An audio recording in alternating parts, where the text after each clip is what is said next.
Good morning, everyone. How are you doing? How are you guys doing? It's a bit weird because the camera is here, so I'm gonna see you here. Okay? Coffee. So it's been a while. Sebab I dah lama tak buat video kan? I think about I think about 1 year. 1 year, right? Uh, and thank you guys. Yeah, even though even though it has been 1 year, I have not done any videos, that kind of stuff. I realized that my subscribers increased. Thank you so much. Yeah, thank you so much. Okay. Um, because it has been 1 year, so let me update you guys, yeah, about what is happening with me and everything. First of all, I moved from my previous apartment. If you notice my previous from my previous videos, there's a shelf, the bookshelf behind me. Yeah, if you look at my old videos, there's bookshelf behind me. Now I have moved to this place about 1 year. It's the same.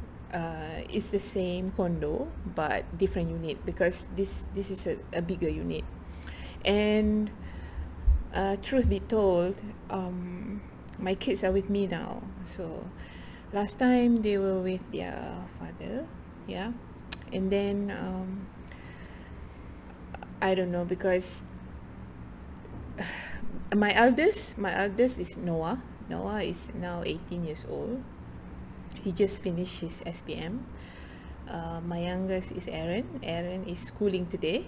He goes to school today. So now it's 8:14 a.m. in the morning. Okay, so the reason why I took my kids away from their father is because I have been hearing a lot of complaint, yeah, especially because my kids, they are 18 and 12, so they are, they are almost teenagers, yeah. So my eldest, first of all, my eldest, Noah, is very close with me. He's very close with me. Anything, mommy, mommy, mommy, mommy. And he knows that whatever it takes, he knows that I will love him. It doesn't matter what he wants to do. He, actually, to be honest with you, he's not really keen on studying. He's not the bookworm kind of person, but he loves software, you know I installed on this PC. Sorry, I'm going through my son. Yeah, I'm very proud of him, even though his SPM result not so good, but I support him whatever his passion is, because he's a very software type. One time I installed Adobe After Effects, Adobe Premiere Pro, because normally I will edit a little bit lah. I'm not really that good, but I'm trying. Yeah, I did edit a little bit, put some title here, put some title there. But he is more, he loves it. He will study how to tweak this and that, this and that. So it's amazing to see that he loves all this software thing. Huh? Adobe After Effects also he know how to use. He told me that the movies like Avengers, Iron Man, movie Captain America, all these things, he will tell me every time when we watch a movie. He will tell me, mommy, remember that scene? That scene is actually CGI. I'm like, what the hell is CGI? I don't know. Is computer graphic image, is it? I don't know. But he knows. He has that kind of obsession. Fine. Aaron is 12. They are with me right now. So, and to be honest with you, once I took my children away from their father, I re-engaged my old divorce lawyer for the custody of my children. So because I don't want anything, like maybe a few months down the road he will come and bring the police or whatever, he can do that. But in fact he have done that one time, but because I already engaged a lawyer, so he can only come and meet the children. That's it, you know. So that's fine. Yeah, on that front, I'm good. You know, the lawyer is doing their job and everything. This lawyer is actually the lawyer that I engaged when I wanted to divorce from. You know, I wanted to divorce from him a long time ago. I think about what, 7 years. 7 years. He already remarried. Yeah, he already remarried, so he has a new wife. So because they and she, hello. One thing I can tell you guys, yeah.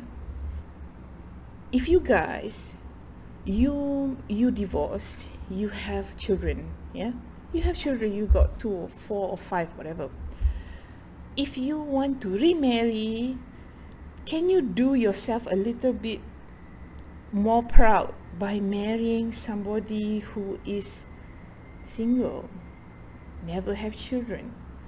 You know, the problem with my ex-husband is he remarried with a woman who is like maybe 1 or 2 years younger than me, not much of difference. I'm thinking like, you know, I'll be very impressed if he marries somebody who's like what, 20 years old, 19 years old. But I'm like, what the fuck? Why? I'm thinking, why? You know. So he remarried a doctor. She's a doctor. Yeah, I'm an engineer. So my ex-husband, he would never, because he's a Virgo. Yeah. So he would never ever be attracted to a woman who is not intelligent, because Virgo is very, very they're very picky. They're very, very, how do I say, very specific. Yeah? Because Virgo, they are feminine sign. So he married a woman, and she is also divorced with 3 children, and those 3 children are actually a lot younger than my kids. So you can imagine, when he married that woman, my children will become the eldest, out of a sudden become the adult in the family, because the new stepbrother and stepsister are a lot younger than him. Can you imagine how my children will feel? Out of a sudden, he cannot say anything. Out of a sudden, you know, anything that, you know, the children do, you know, they would have to take the blame for things like that. So I don't know, because that is what, more or less, what I have figured out what happened to my children. Because they said, they told me, we don't want to stay with daddy, we want to stay with mommy. Okay, fine. And mommy would do it the right way by, when I took them from him, I straight away engaged the lawyer. So okay, fine. About my kids. Now, regarding myself, actually I'm job hunting right now. Yeah, I'm job hunting because my contract, one thing which I don't like about the scenario of oil and gas, because I'm in oil and gas, yeah, oil and gas, you know, petroleum, petrochemicals, offshore, FPSO, and all these things. Oil and gas, they like to engage contract. When they hire you, the longest that I have been engaged in a contract employment is 2 years. That's the longest they're willing to give, not more than 2 years. And the rest is like 1 year, sometimes 6 months, sometimes 3 months. I think if you guys are in the same industry as I am, which is you're working in oil and gas, you understand what I'm trying to say. So it's nothing, how do I say, very seldom you can get a permanent position whereby you only go through 6 months of probation and then you work there forever until you die, kind of thing. I mean, until you retire, right? In oil and gas, it's impossible. I don't know why, because my contract with my last employer, okay, I'm not going to mention who is my last employer, ended last month. I was a bit shocked because before the director, because I report to the director, before the director told me that he doesn't want to extend my contract, he given me some kind of bonus and he increased my salary. And I'm thinking, when I got that bonus letter with the performance review of above average and everything, with the increment, about 19% increment, I'm like, oh, okay, maybe my contract will be extended. And suddenly he dropped the bomb. I think about 1 month after we got that bonus letter, I'm like, okay lah, okay, they give me some money, okay, I take it, fine. But then he told me that because my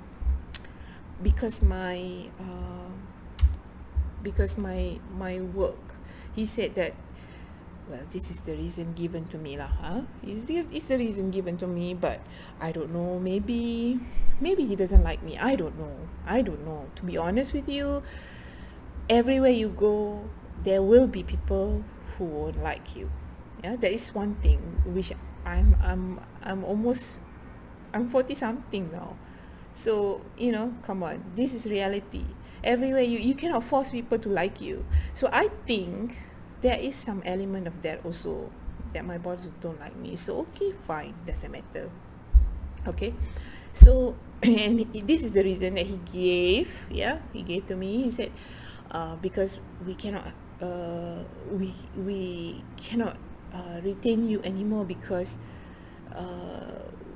there's no new projects in the pipeline. And I'm just like, okay, because I've already done my work, my procurement and supply chain portion is almost done. To be honest with you, I think about 90% is completed already. So I know that. I was like thinking also, I mean, like a few months before he mentioned that he doesn't want to extend my contract, I was thinking, maybe I'm hoping that they get new project, because otherwise busy is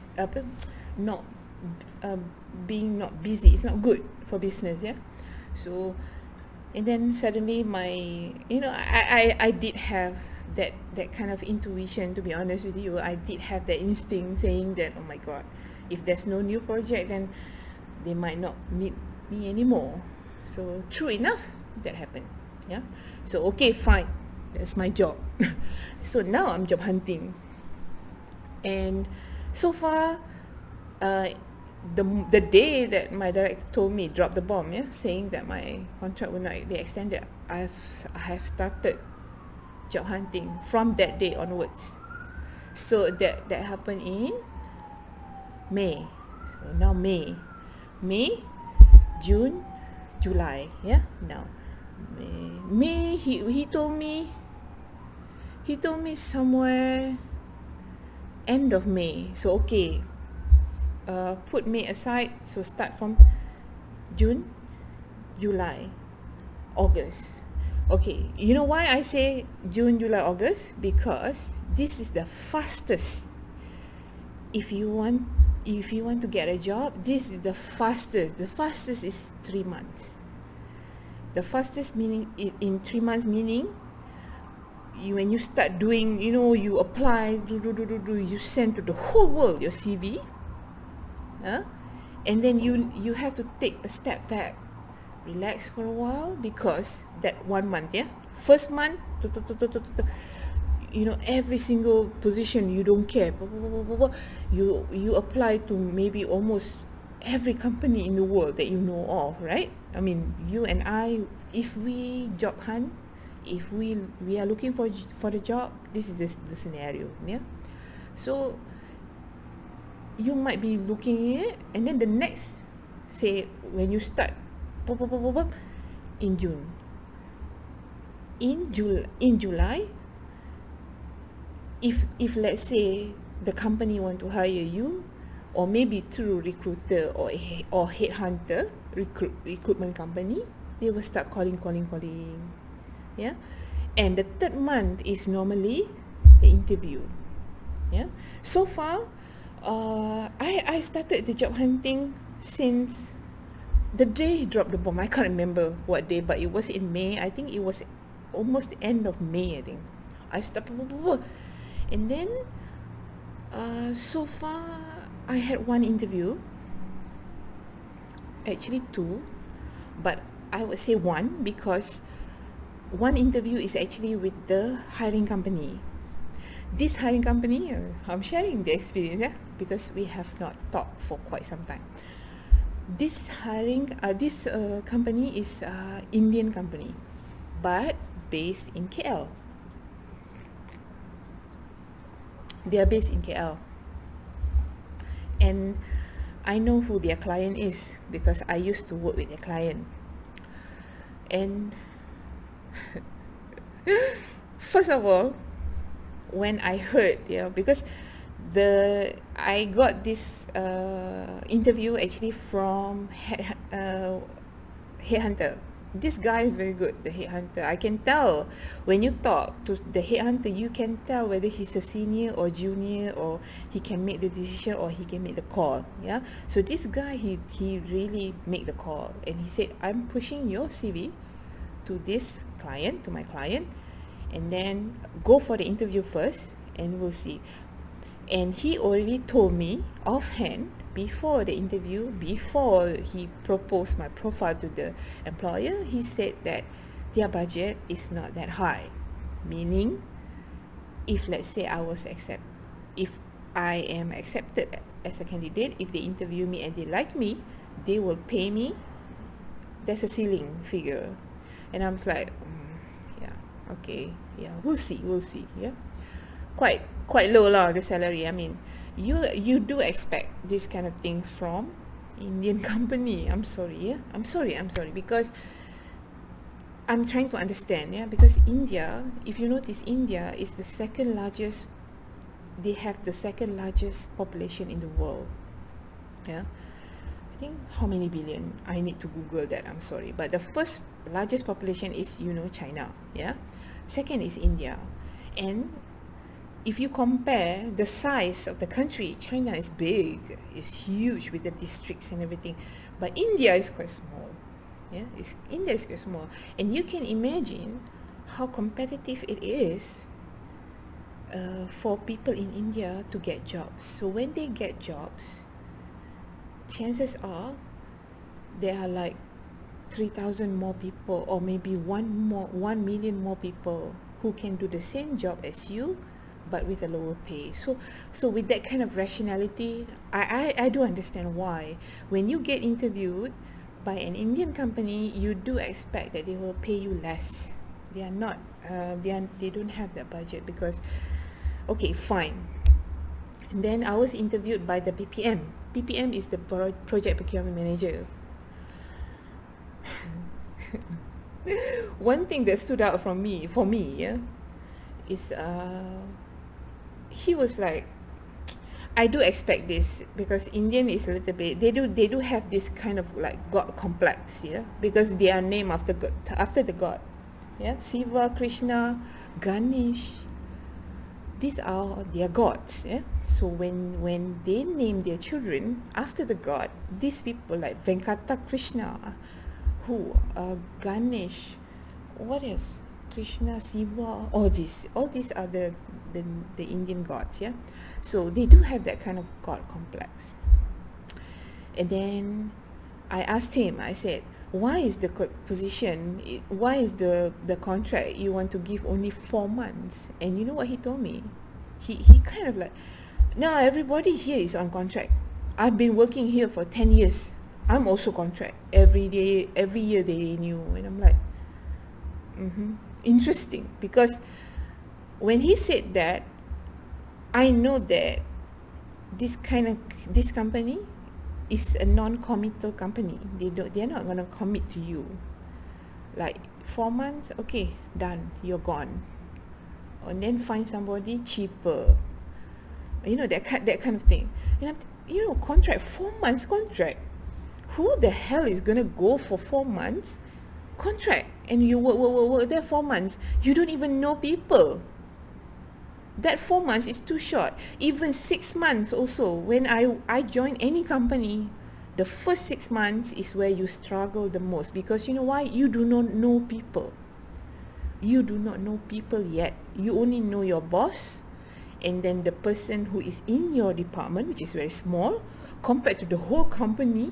You do not know who is the finance. You do not know the project team. You do not know the engineering team, the maintenance team, the technical team. You don't know the process team. You don't know. So, and I'm thinking, don't you think that there's kind of logical explanation why you want to hire a person for 4 months? And you know what he said? To cover it up is, when you talk to Indian, because I work with multinational, I work in multinational companies, so I encounter a lot of Indians. Yeah, the way he come back, he said something like, "Oh, don't worry, if let's say if you are good, then we will extend. It will be more, definitely will be more than 4 months." And I'm like, to be honest with you, I'm like, I don't think this company is appealing, to be honest. Okay, fine. And then the most stood up thing that I was like taken aback, to be honest with you, when we were talking about force majeure.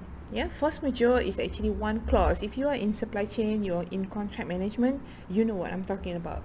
Force majeure is actually there's one clause which is actually something to do with nature. Yeah, nature, pandemic, the storm, tsunami, all these things. It's something that you cannot control. So when COVID hit, when the pandemic hit, there's a lot of movement control order, movement MCO, there's a lot of pergerakan kawalan, all these things, yeah.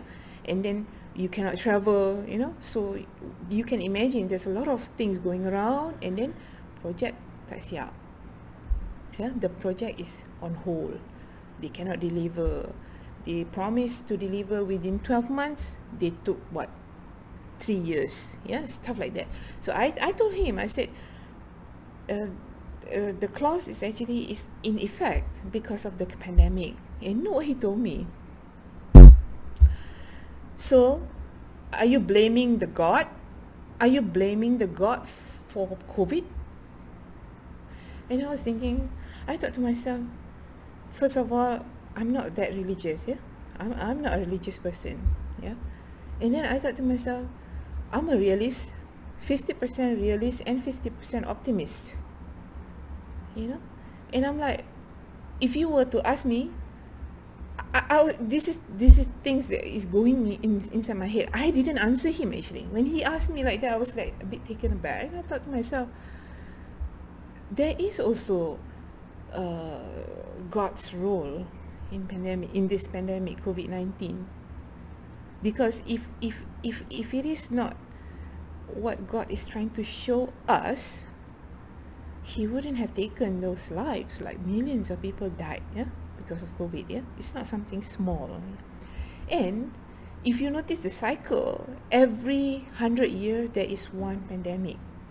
The last 100 years was the Spanish flu, the Spanish influenza. Where it took, and I'm thinking, if you want to say that it's because of the God, we are blaming God, it's not the word blame, but I told him, I believe that God do have some part in this.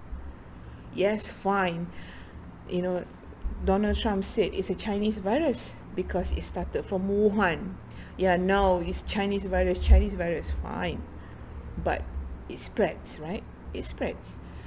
And I don't know, to be honest with you, when he asked me that, I'm like, this guy is like, he was named after the god. I can't remember his name, but he was one of the gods' name lah. And then that's it lah. That's the interview. And I was like, what the fuck is going on with this guy? Okay, now I plan to make more videos after this because since I'm free right now, I'm job hunting and everything, and after I drop my son to school, I can actually have a chit chat, topic and everything. I'm not gonna wear makeup. I don't care. I don't give a fuck. Yeah, this is who I am. This is how I look. You like it, you take it. So I'm thinking of actually I want to start a coaching program. Yeah, a coaching program, basically for dating coach. coaching, yeah, meaning coaching meaning I will have a session with you, but you have to pay me a little bit lah, because of my time, my energy and everything, and my advice, which is, to me, what I have learned so far is very valuable. Yeah, so I'm thinking of drafting something. I did have a thinking about this, and I'm thinking, why not, because it's something that I'm passionate about, and maybe life coach, and maybe a little bit of parenting, a little bit of marriage, relationship between husband and wife, that kind of thing, because I have experienced it before. So it will be, whatever that you guys have problems with husband, you have not have sex for like 6 months, and you want to find out what you can do. Maybe I can help you, but you need to pay me a little bit lah. I mean, nothing is free in this world, right? I'm thinking about doing something along that line. So once I've drafted it, maybe I'll share with you. But as I said, I will keep on making these videos. We will chat, and then if you do have comments and everything, please drop the comments down below, and I will make a separate video to actually answer your comments. So please be nice to everyone. Okay, take care everyone. Bye bye.